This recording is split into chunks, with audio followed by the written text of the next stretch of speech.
Assalomu alaykum. Demak, SAT topshirmoqchi bo'lgan, mustaqil shug'ullanmoqchi, o'rganmoqchi bo'lganlar uchun OnePrep XYZ saytini ko'rib chiqamiz sizlar bilan. Demak, Chrome'ga kiramiz.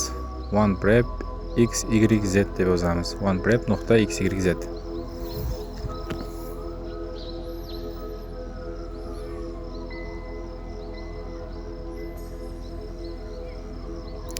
Demak, mana bu oyna ochiladi bizga. Start practice yoki bo'lmasam, agar avval kirgan bo'lsak, Open App shuni ochishimiz kerak bo'ladi.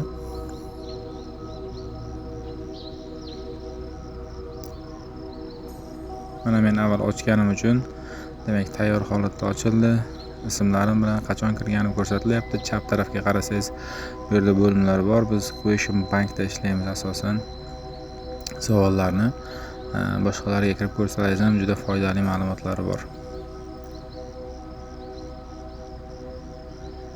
Misol uchun Question Bankga kiramiz. Mana Question Bankda ingliz tili va matematika ikkita bo'lim. Matematikaga kiramiz. Matematikaga kirganimizda yuqorida bizda mavzular hammasi bor. Algebrani har bir mavzusi va filtrni bosib, u yerdan easy yoki medium yoki hard ularni tanlashimiz mumkin. Savollar soni o'zgaradi qaragan bo'lsangiz. Demak, men easy ga qo'yib ko'rsam, misol uchun easy da 90 ta savol bor ekan. 90 ta savolni ishlab ko'rsam bo'ladi. Practice-ni ishlasangiz ham bo'ladi. Misol uchun shu birinchi mavzuga mana bosamiz. Easy ga qo'ydim hozir. Faqat oson savollar chiqadi menga. Yuqorida mana vaqt turibdi. Har bir savol uchun misol uchun qanchadan vaqt ketyapti. Directionga kiradigan bo'lsak, shu mavzu haqidagi qisqacha ma'lumotlar bo'ladi bizda. Kalkulyatorimiz bo'ladi. Kalkulyatorimiz ikki xil bo'ladi. Desmos bo'ladi yoki bo'lmasam oddiy biz foydalanadigan kalkulyatorga o'xshagan hisob-kitob amallarini bajarsak bo'ladigan kalkulyator. Mana shu yerdan ikkalasini o'zgartirsak bo'ladi. Ekranimni hozir kichaytirganim uchun kalkulyatorning yarmi ko'rinmayapti. Mana kalkulyator to'liq holatda bizga. Desmosdan foydalanishni ham yaxshi o'rganib olsak bo'ladi shu yerdan. Xo'p, ikkinchisi bu yerda formulalar bo'ladi bizda.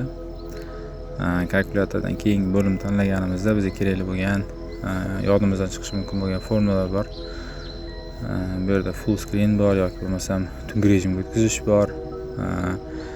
Explanationsga bosganimizda bizga misolni ishlanishi ko'rsatib o'tiladi. Ya'ni qanday ishlanyapti, nima qilinyapti, nima uchun B javob xato, nima uchun C javob, nima uchun D javoblar xato.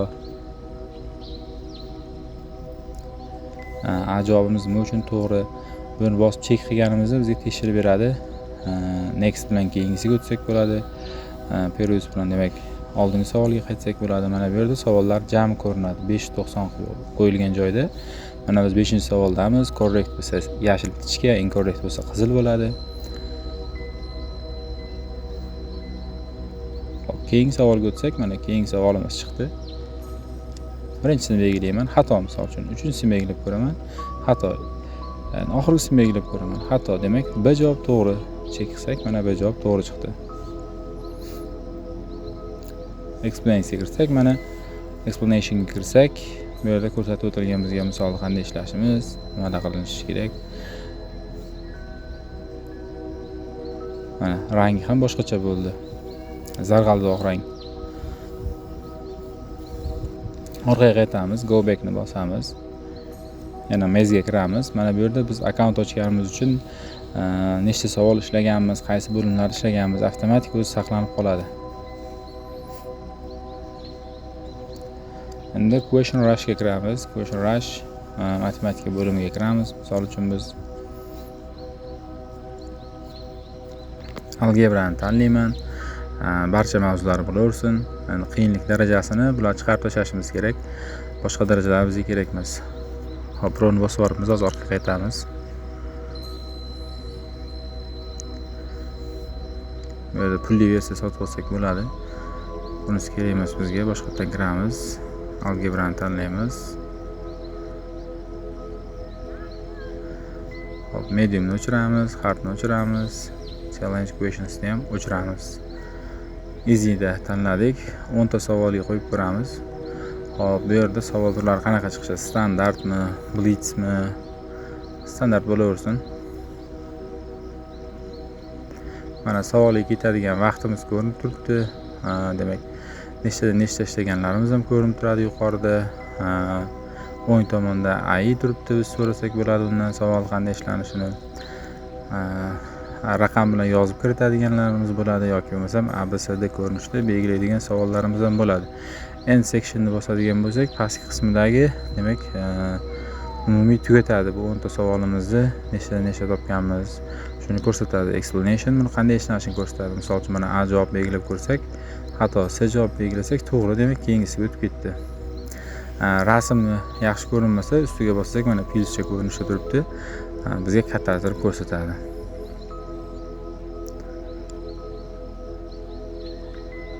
Juda ham foydali, juda ham qulay, ko'p funksiyalari bor. O'zim hamma bo'limlardan, barcha funksiyalardan hali foydalanib ko'rganim yo'q. Mana bu yerda analiz qilsak bo'ladi. Nechta savol yechdik, qanday yechdik, hop bizga qaysi savollar yoqishi mumkin.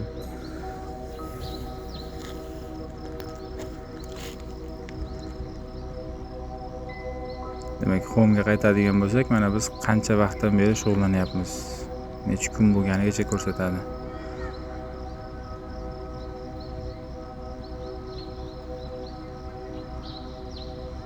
Hozir bundan chiqib ketib, boshqatdan endi boshqa Chrome orqali kiraman.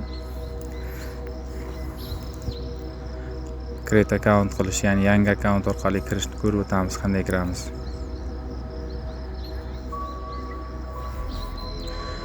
OnePrep XYZ yozamiz.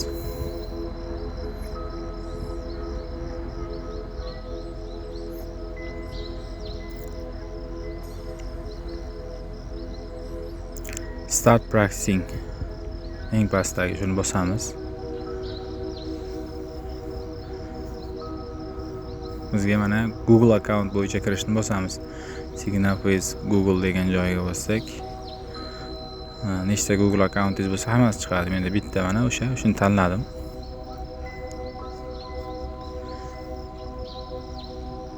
Demak, продолжить bosamiz yana.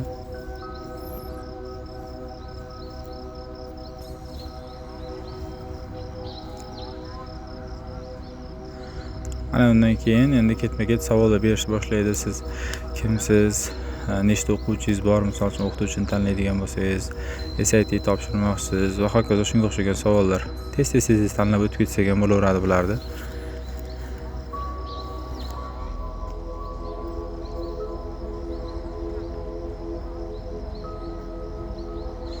Hop, mana ochildi. Good morning, Obidjon. Hop, boshqa akkauntimdan kirganman.